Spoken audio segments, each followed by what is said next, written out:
네, 여러분 안녕하십니까. 강병욱 박사의 주린이를 위한 경제기사 읽기. 오늘 3월 9일 방송이죠.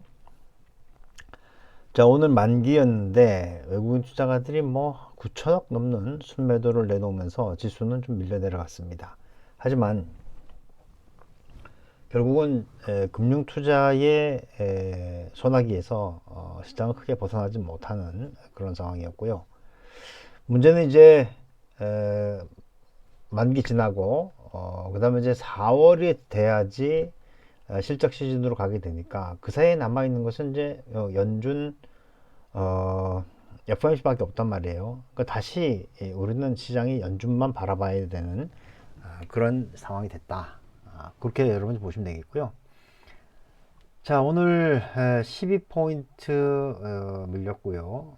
코스닥에서는 4.7포인트 밀렸습니다. 외국인이 오늘 9,700억을 순매도했지만 기관 투자가들 특히 금융투자를 중심으로 해서 4,280억의 매수에 더해서 5,800 순매수예요. 결국 이제 금융투자는 지수 변동폭을 가장 작게 가져가야지 수익이 나게 돼 있으니까 오늘 프로그램 트레이딩이라든지 이런 걸 통해서 막았다. 이렇게 여러분들이 보셔야 되겠고요. 환율은 80전 올라서 1322원 20전 이렇게 돼 있고, 예, 뭐 상황은 하루 종일 그냥 지지부진한 상황이었죠. 수급을 보면 이게 어제 종가에 외국인 투자가들이 예, 이게 그 매수를 바꿔놨네요. 그렇죠? 하지만 다시 저기 그 9,700 순매도가 나오면서 여전히 수급은 혼조 이렇게 돼 있고요. 자, 이제 만기는 만기 또 플레이가 있는 거니까 만기 이후에 어떻게 움직이는지 지켜볼 필요가 있겠고, 업종별로 보면 뭐 볼 게 뭐 있겠습니까? 외국인 투자자들은 인덱스 팔았고 그걸 이제 기관은 받았고 그 정도 상황으로 봐야 되겠다. 오늘은 저기 지수 플레이 하는 거니까 그렇게 보셔야 되겠고, 그죠? 차트를 놓고 보면은 다시 20일, 60일 회귀했고 60일 동평균선에 밀리고 있고, 그리고 60개월봉 밑으로 들어왔고 크게 바뀌지 않았죠. 시가총액 상위 종목들 놓고 보면은 오늘은 2차 전지들이 좀 무너지는 그런 모습을 보였습니다. 등락률로 보면 한미사이언스, 하나생명, 한전기술, 두산에너빌리티, 삼성엔지니어링, 메리츠증권, 메리츠금융 뭐 그러니까 크게 의미는 없어요. 금양, 코스모신소재, SK아이테크놀로지, 일진머트리얼스, 포스코케미컬 2차 전지들이 전부 다 매물을 받는 거죠. 네, 이렇게 이제 수급 쏠림이 해소가 되고 나면 그러면 이제 시장은 다시 다른 모습을 보일 수도 있겠다 생각이 듭니다. 에코프로비엠이나 에코프로, LNF 전부 다 밀려 내려갔어요. HLB, 메가스터디, 오스코텍, 윈텍, 그리고 대거 마그네틱스 이런 거 움직였지만 하이드로리튬이나 안랩 이건 요즘에 많이 잡주예요. 미래나노텍, 첨보, 제이오, 에코프로, HN 등등 2차 전지들이 무너져 갔다라고 하는 것은 여러분들이 알 수 있는 것이고요. 테무는 차량 경량화 수혜, 엔지니어 플러스 작은 종목들이 움직였다는 겁니다. 이런 것들은 밀리는 것은 이제 제지, PCB, 컨텐츠 매니지먼트, SM이 좀 밀려 내려갔잖아요. 2차 전지, 희소금속, 2차 전지 완제품 그렇게 보시면 되겠고,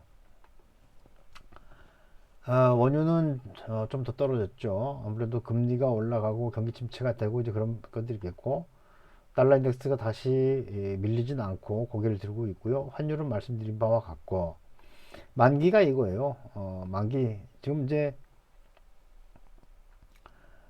금융투자가 다 받아낸 거예요. 요 정도에서 끝난 걸로 봐야 되겠고, 뭐 외국인은 손해 받고 개인들도 손해 받고 뭐 그 정도 상황이 되는 겁니다. 금리는 대체적으로 올라갔고요. 어, 오늘은 이제 신규 실업 수당 청구가 나오고 내일 이제 그 밤에 고용 보고서가 나오게 됩니다. 아무래도 이제 고용 보고서 나오게 되면 또 이제 뭐 고용이 좋아지니 나빠지니를 가지고 연준이 금리를 올리니 많이 이제 그런 얘기들 나올 것 같다 생각이 됩니다. 자, 그러면 뉴스를 몇 개 좀 보죠. 코스피 1조 육박 순매도한 외국인 2,413 쪽으로 밀렸다. 이건 오늘 뭐 크게 없고요.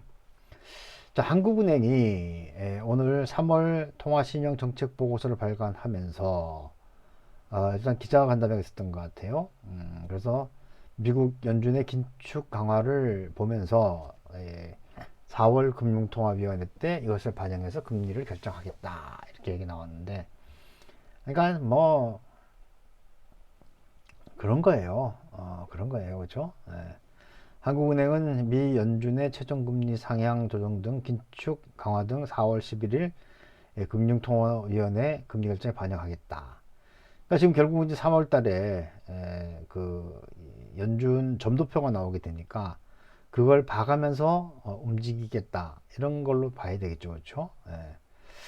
뭐 다른 건 볼 거 없고, 미국 연준의 어떤 저기 그 금리 결정에 대한 의견 빅스텝 쪽으로 완전히 기울어져 버려 있는 그런 상황이 됐습니다. 빅스텝 쪽으로.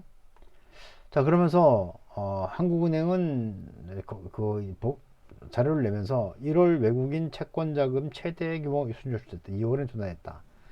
이렇게 이 채권 자금이 빠진다라고 하는 것은 부담스러워요. 부담스러운 겁니다. 그렇죠? 한국은행에 따르면 지난해 12월 27억 3천만 달러 순 유출됐고, 지난 1월에는 50억 9천만 달러가 나갔고, 이건 뭐 한미 간의 금리 차 때문에 방법이 없다, 이렇게 볼 수 있는 것이고요. 문제는 이제 이런 것들이 다음번에 그 미국이 또 올리게 되면, 우리가 이제 미국은 3월에 올리고 그다음에 우리는 4월에 올리게 되니까 우리는 또 그만큼 못 올릴 거란 말이에요. 우리는 지금 부동산이 죽느냐 사느냐, 지금 둔촌주공 살리려고 별짓거리 다 하지 않습니까? 그래서 아마 부동산을 포기하지 않는 이상 나라를 말아먹는, 그건 뭐 여전히 변함이 없다 이렇게 보시면 되겠고, 연말까지 비우량 회사채 만기가 그 15조 2천억 금융지원 강화해야. 아니 지금 뭐 금융 쪽에만 돈이 들어가면 됩니까? 문제는 지금 그거보다 더 큰 문제는 서민 생활들이 완전히 저기 붕괴된다는 거 아니에요. 그래서 이런 것들은 좀 참 답답한 일이다 이렇게 보시면 되겠고, 아무튼 저기 이 금융은 지금 간신히 틀어막고 있다 이렇게 보시면 될 것 같아요. 자, 그리고 스펙은 이제 이 기업 인수합병 특수목적 그 회사죠. 스펙은 합병 시 평균 수익이 62%인데 증권사는 269% 나더라.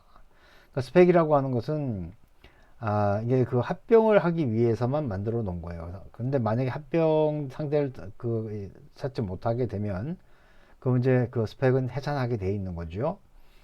근데 그 스펙을 너무 비싸게 살 필요 없어요. 그냥 저기 청약할 때 청약할 때 들어가면 그러면 나중에 잘 되면 주가 올라가는 거고, 그렇지 않으면 뭐 주가 떨어지는 경우 별로 못 받고, 만약 해산을 하더라도 그만큼의 이제 이자를 또 받게 되니까, 스펙 투자 같은 경우는 긴 기간을 생각한다면 그렇게 나쁜 투자는 아니다 이렇게 보시면 되겠습니다.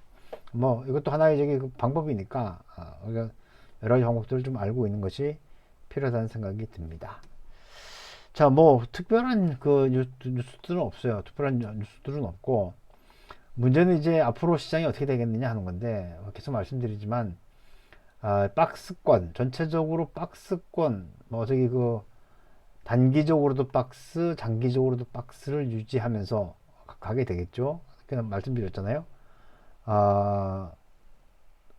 상승, 하락, 그리고 쉰다. 오르고 내리고 쉬고, 오르고 내리고 쉬고, 쉴 때 좀 길게 쉬면 그때 이제 사람들이 녹아나는 거니까, 그런 심리적인 압박들을 잘 견딜 수 있는 준비를 해야 되겠다 이런 생각을 하게 됩니다. 예, 아무튼 수고하셨고요. 그리고 내일은 아마도 제가 방송 올리지 못할 것 같아요. 오전에 강의가 있고, 오후에는 저기 우리 비밀의 정원, 가평에 있는 비밀의 정원 가서 가자마자 바로 좀 일을 좀 해야 됩니다. 이제 농사 준비를 해야 되니까 일단 특별한 이슈가 없을 것 같으니까 여러분들도 주말 잘 보내시고 월요일에 뵙도록 하죠. 고맙습니다.